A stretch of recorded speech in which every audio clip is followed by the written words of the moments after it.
Hi there, this is Dylis Guyan, and welcome to the Inspired Selling Podcast, the place where consultants, coaches, trainers, and service-based experts who sell to bigger businesses discover how to attract, convert, and retain more of their ideal clients on a consistent basis. And I have got a fantastic guest for you today that is going to talk to us about artificial intelligence, AI as it's commonly known. And this is something that really we all need to be aware of and to harness the power of that AI to help us to drive our businesses forward. So Katie King, thank you so much for coming. I'm delighted to have you with us today. Thank you, Dylis. It's fantastic to be on your show. Thank you so much. So let me first of all tell you just a little bit about Katie, and then I know she's going to give us her backstory and share that with us. So Katie is a published author of the book Using Artificial Intelligence in Marketing, How to Harness AI and Maintain the Competitive Edge. And I know you've got it there, Katie, so you might just want to give us a quick flash of that. We can talk about there we go. Brilliant. And congratulations on that. Thank you. Thank you.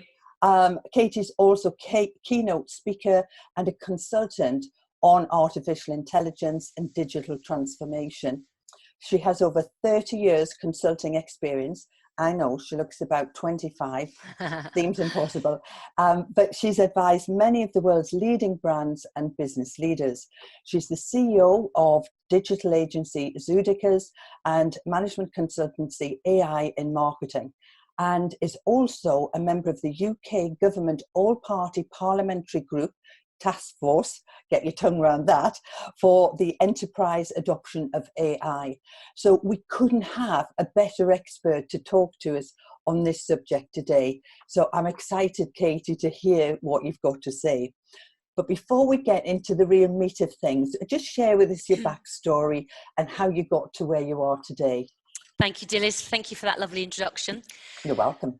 I'm going to be completely honest. I'm sure your listeners will be interested to hear the truth and, getting down into the real nitty gritty of what makes you what you are and why you have to keep evolving. So as you say, I've been in business and consulting and marketing for about 30 years, started off in a telecoms company and spent most of my career in agencies, digital, PR, marketing agencies, looking after big brands like IBM and Microsoft, BT. I spent the last 10 years at the cutting edge of digital marketing before it became fashionable. But then about 3 or 4 years ago, everybody caught up. I'm 52, and 2 years ago I nearly sold my business, and it didn't get acquired, and it was what I was aiming for a long time. And I have to be honest, I found it quite tough. And hitting 50, everybody else seemed to be a digital expert, even if they were just 10 years old. So I decided about 3 or 4 years ago, to get involved in AI. And with 2 colleagues, I set up AI in facilities management. We deeply researched a white paper on AI for construction, real estate, that sort of area. And I thought, after all these years of looking after clients and getting their name in the papers and them famous, I need a piece of, some legacy. I've got 2 daughters, but when I die, it'd be nice to have something to be remembered by. So really, AI is my attempt to future-proof myself, so that I've got business and I'm current for the next, between 50, 60 years old and maybe beyond that. So, for people watching on YouTube and your listeners, I think it's just really saying, whatever age you are, everybody can use these new technologies if they work hard and go and get the right kind of training to reinvent themselves. And that's what I've done. So you've mentioned the word future quite a few times. So tell us, what do you see that we can expect in the future in terms of these technologies? Again, being completely honest, there's a lot of hype and paranoia around machine learning and artificial intelligence. So I spent a year researching the book. So I know that there are a lot of failures and there are some early successes, but we can expect Internet of Things, machine learning, AI to radically transform every single job. Now, that doesn't mean we're all unemployed, but what it does mean is, just like previous revolutions, like you probably, Dylis, when I started work 30 years ago, we didn't have the internet, so everything was manual. And now, we've got everything at our fingertips. We've got apps, we've got all kinds of tools. And what's coming with AI and machine learning in particular is the next layer of automation. So jobs, not just routine blue collar work, but every task that we do, there'll be some kind of AI embedded tool in time that assists us. So for me, AI is the wrong name. Artificial intelligence is the wrong idea, the wrong term. I like to talk about augmented intelligence. And that will be whether you're like yourself, you're running a podcast, you're running a coaching company, you're a barrister, you're a doctor, accountant. We will all have all of these tools that help us do it and give us really great insights. So the future is one with eventually autonomous vehicles, many different screens within our homes. It might be our wall, it might be our chairs. Everything is kind of connected up, the connected home. So that's what we are looking ahead to in the future. And I know there's a lot of talk, particularly in the sales industry. And of course, business owners are salespeople. I know a lot of people say, I don't want to be seen as being a salesperson. But actually, if you've got a business, you have to have customers, and those customers have to buy from you. So a sale is made. So what sort of things will come along that will change for us, that will challenge us, and that we have to be prepared for? What specifically? If you took me or any business owner who's looking to acquire customers. Absolutely. So this all boils down to how quickly do you need to adapt? So in your space with your competitors and your customers, are other people using AI tools? And if you don't start to use them, will you miss out and therefore won't have a USP? And if the answer to that is yes, we need to act, then there are tools on the market. There are tools that can help you to basically stop the guesswork and to actually say, if I use this headline in my email, in my direct mail shot, chances are that it's going to be so much more effective. You've got tools like Salesforce, which you're probably familiar with, but Salesforce have Einstein. So you've got AI tools that sort of overlay a lot of existing CRM and direct mail and market research. So AI is creeping into all different areas of sales and marketing. I mean, I'm exactly with you on that. Sales has been a dirty word for too many years, and wrongly, because it's about, I mean, for me, marketing, the definition of marketing is identifying and satisfying customer needs profitably. Sales, that's what sales is, isn't it? Sales is sometimes selling somebody what they don't want, but more often than not, particularly in the digital world, it's been about giving people what they want. AI will enable us to do very personalized selling and very personalized marketing. So give us an example of that then, Katie. You talked about Salesforce has got Einstein. Yeah, that's right. So let's bring this down to brass tacks. In terms of people's understanding, really, of what this means to them. So at the moment, it is very technical. At the moment, you have a lot of people saying, we've got these data scientists, you need to code, you need to do this, but that's not the case.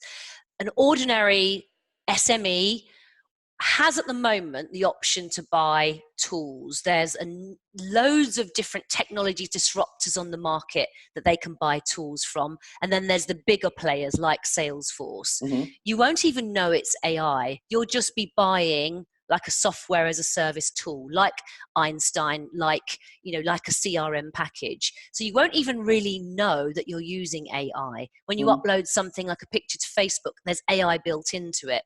But what it mainly is doing is giving you insights and data. So currently, and jumping forward a couple of years, the people that will use it in a sales environment will just be getting much, much more personalized data and able to offer that customer a really personalized service. Now, that might be if they sell online and they can use a tool that bundles products up together that says, when you buy this dress, you really might want to consider this necklace to go with it. Now, Amazon does that already, and Yeah. Amazon has AI in it, but there are tools on the market that allow somebody to do that. There are tools on the market, Conversica, Concured, for digital marketing for sales, that go and get all of those insights and come back to you and say, right, this is the kind of email you need to write for your direct mail shot. And there's language editors in Microsoft Word now that have AI built into them, so that you're gender inclusive, so you don't offend anybody. So there are tools that can write the content for you, that can say to you with predictive analytics, this is the kind of customer that's likely to buy from you. Therefore, forget these that you've been concentrating on for the last 5 years. This is the kind of customer that typically buys in your postcode with this kind of service. So it's fantastic, really. Yeah, it's kind of personalized selling, personalized marketing. Yeah. And what I absolutely love about this is the fact that you can really hone in and have the customer, the client, center of everything that you do, because Absolutely. that is the foundation of everything that I share and teach and so on. It's about being customer centric. And these pieces of AI that people don't need to be frightened of, because actually we're using a lot of them now anyway. Absolutely. It just reinforces that certainly my value, my deep value in terms of being customer centric. Absolutely.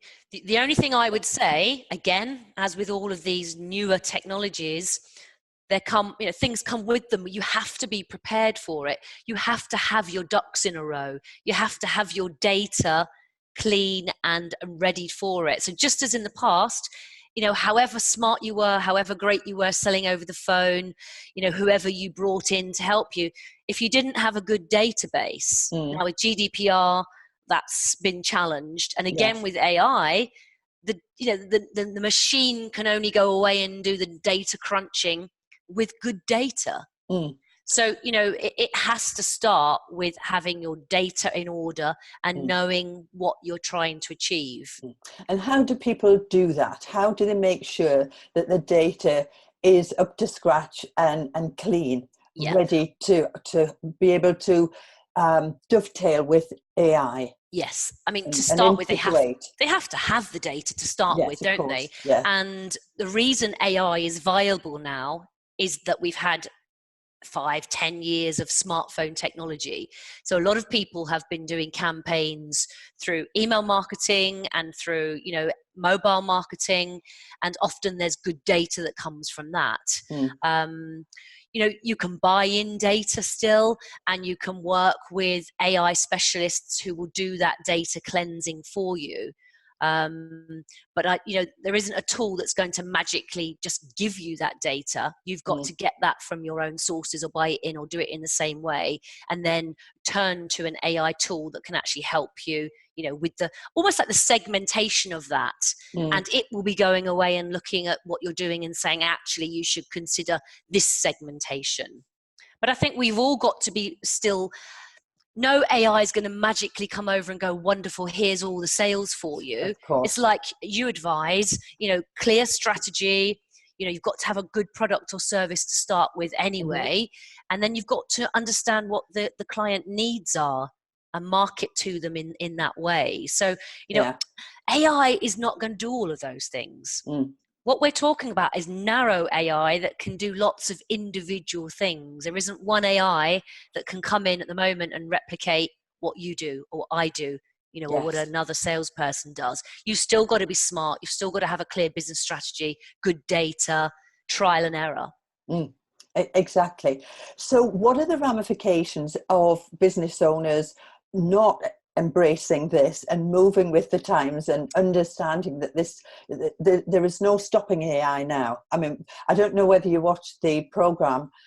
It was unsettling and yet exciting in some ways. Years and years. Yes, you mentioned that. I didn't, unfortunately, but I will go and watch that. Yeah, you must go and watch it, because it was quite scary in some ways.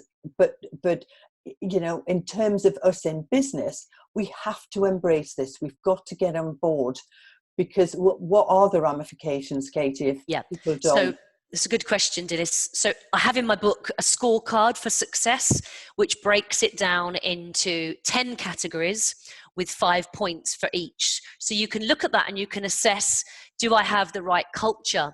Do I have the right mindset for change? Am I innovating? Do I have a clear business case? Am I experimenting? And so on. So, that's a kind of like almost like a framework. How do I adapt and how do I move forward? But back to my earlier point, this could take 2 to 5 years to really come into force in all industries. I mean, the IBM, the vice president, Ginny Rometty, talked recently about AI and the future of work and said that in 5 to 10 years, it will impact and interfere with every single job. But that's still a reasonable amount of time, isn't it? Yes. So back to my earlier point, you need to look at your own customer base, your own geography, your own industry sector, and just assess how quickly this is going to happen. But I would encourage everybody to at least go out there and start to listen to these kinds of shows, explore a training course. But it doesn't mean everybody's got to go away and learn to code. Just like we didn't all have to run. Thank goodness. If you think of web design, when web design started 15 years ago, everyone was like, oh, you've all got to be web designers. No, we buy in specialist services and it's exactly the same. But if you don't, if you don't future-proof yourself, if you don't have that open mindset, whatever age you are, you'll get left behind. So can you give us some specifics as to what people should, I know you said go and research and so on, but where specifically should they research? What should they be looking to buy in?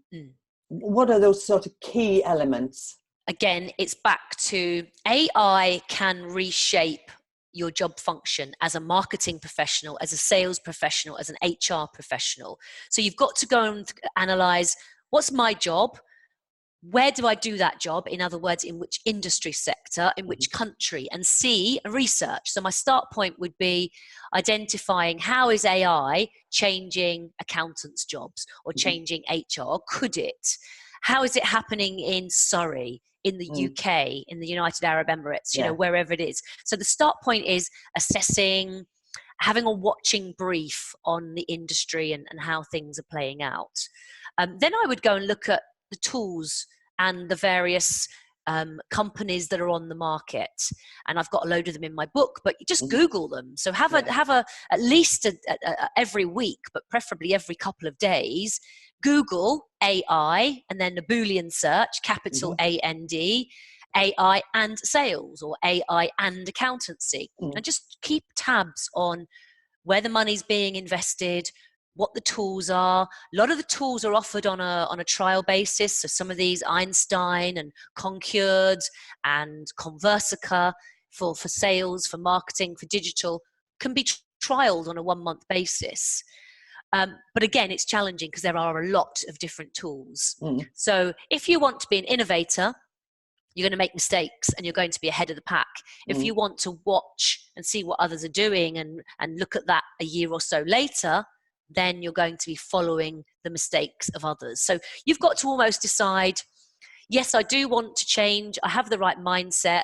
I've done the research. Now, what kind of company do I want to be? Do I want to be ahead of the pack or do I want to follow? Or am I prepared to be a laggard and risk going out of business because my market sector will be completely reshaped? Yes, indeed. And people don't need to be scared of this. No. We've got AI now. And if I wanted to buy an insurance product, house insurance or car insurance, I can literally go onto the internet and immediately I can get comparisons. Exactly right. So, we're so lucky because we've got everything at our fingertips on the internet, haven't we? So, just do your homework. Read a few books, listen to a few podcasts, check out, do some trials. That's what I would advise. But actually, it's quite fun. So you're asking about the future. Once you've got that mindset that says this could be quite interesting, how nice to have a driverless car and to have 5 glasses of Chablis instead of 1, and to not have to come home on a Friday night and then still worry about the cleaning. If I've got AI doing a lot of the the dirty, dull, and dangerous, the Yes. 3Ds, yeah? Yeah. Dylis, Dylis, this can do your dirty, dull, and dangerous work for you. You'll be a happy bunny. Fantastic. And you know, my husband and I, we absolutely love to have conversations around things like, I wonder what transport will look like in 25, 50, 100 years' time. How will we shop? How will we travel? What will education be like? Absolutely. And I love it because it really stretches your thinking. It does. I've got some of that in the end of my book, but you know, to your point about education, AI could completely democratize a Harvard education for everybody anywhere in the world. Right. And I think through online learning and blended learning and tools like AI in schools, colleges, universities, and just for us normal people at home, you know, we could learn anything. Yes. You know, so I think AI puts into your fingertips that opportunity to retrain and, you know, to be anything. Obviously not quite like that, but you know what I mean? You know, you've got the potential to learn and reskill and have a very different kind of career. Yes. But I think it's a very exciting future. I think there's some some negative aspects to it, but you know, if it can overhaul, you know, flights, if it can make, you know, customer service so much better and improve our lifestyle so that we are no longer defined by work. Yes. That is exciting. Yeah. And I think people get fearful of that. But actually, it won't happen tomorrow. It's a gradual sort of change. I mean, even if I look at my work, at one time I used to go with my acetate slides. You know, if I was working, if I was training to a sales team, for example, and I would take my acetates with the overhead projector and that's it. Yeah. And now I've got my little memory stick. I haven't just got it at hand here, but I've got my little memory stick that's this big and push it at the computer.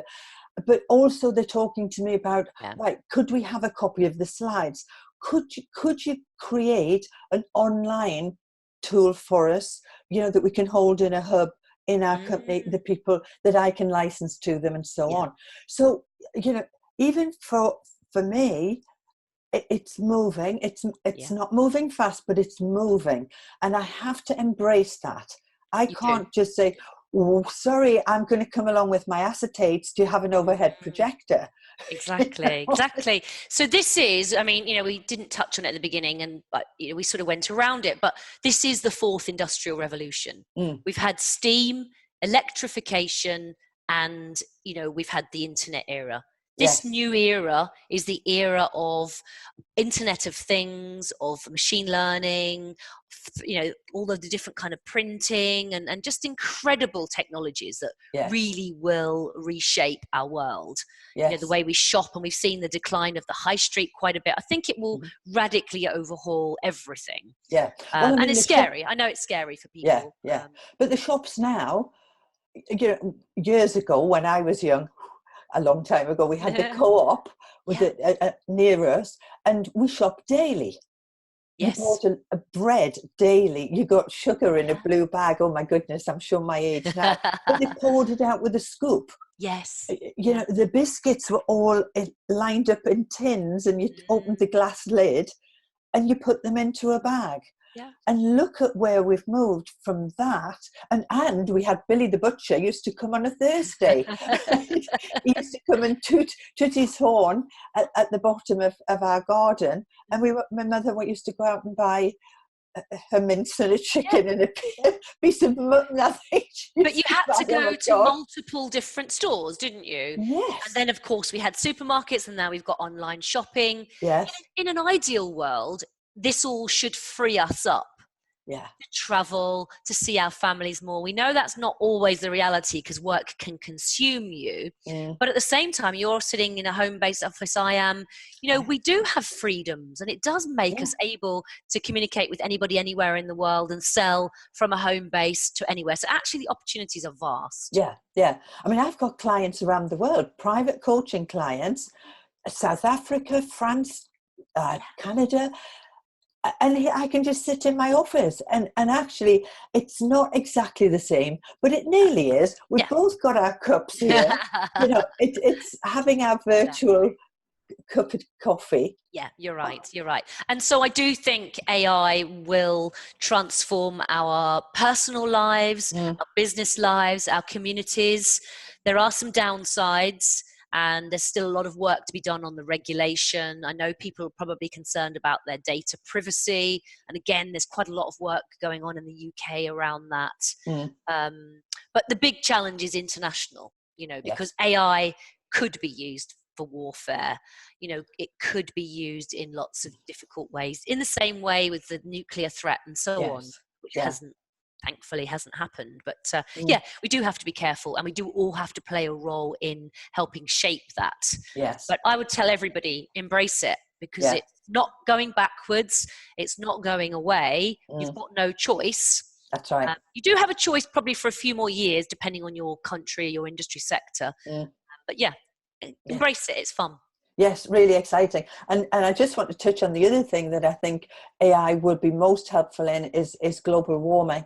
I don't want to get into deep politics or anything, but I do think that it enables us all to play our part, and industries to play their part in global warming. The AI crunches data at a speed and the amounts of data in a way that our human brain can't do. So the hope is that we set machine learning and AI some of the world's big challenges around energy, around global warming, around some of the big issues. That requires international collaboration, but I'm hopeful. I think when the chips are down, we pull together. And I don't think it's too late. But AI does have that potential to do that. Katie, that's been really insightful, and thank you so much for that. And I hope that the audience is not being fearful, because we can't stop this. There are some great benefits to it, but really, to kind of capture what you've said, the essence of it is keep up to date. If you're a lawyer, keep up to date with what's happening in terms of them being able to provide the service. If you're in medicine, if you're like me in sales or marketing, whatever your profession, just keep up to date with what's happening and just move with it rather than resisting it. I think that's right. The message. Yeah, most definitely. And lots of it is very accessible and free. So there's lots of training out there to help you. Fantastic. So just share your book with us and any other resources, Katie, and how people might get in touch with you. So there's the book. You can find it on Amazon, just Katie King, and the name of the book, Using Artificial Intelligence in Marketing. I can provide a discount code. I'll give that to you, Dylis, to put on the bottom of the, the links there. You can find me. I'd love to connect with everybody on LinkedIn, at Katie E. King on Twitter, and Katie King Zoodikers, that's ZOODIKERS on Facebook and Instagram. So love to connect with everybody. And thank you very much for having me on your show. It's been a pleasure. Thank you so much, Katie. You're welcome. Bye-bye. Thank you. Bye. So as Katie said, don't be frightened of AI. We are dealing with AI every day of our lives right now. The very fact that I'm speaking to you here, or you're listening to me, this is all AI. So don't be frightened of it, embrace it, but keep up to date with it. So just keep up to date with what's happening in your industry. So if you want to engage with me further, please come and join me on my free Facebook group, which is called Inspired Selling. So just Google Inspired Selling in Facebook and you'll find me, and just join. And I'm also running a Meet, Mix and Mastermind day. So if you're interested in that, drop me a line. It's going to be brilliant in terms of positioning yourself as to who you are, what you do, and developing those kind of relationships. So until the next time, have a great time selling, and see you soon. Bye for now.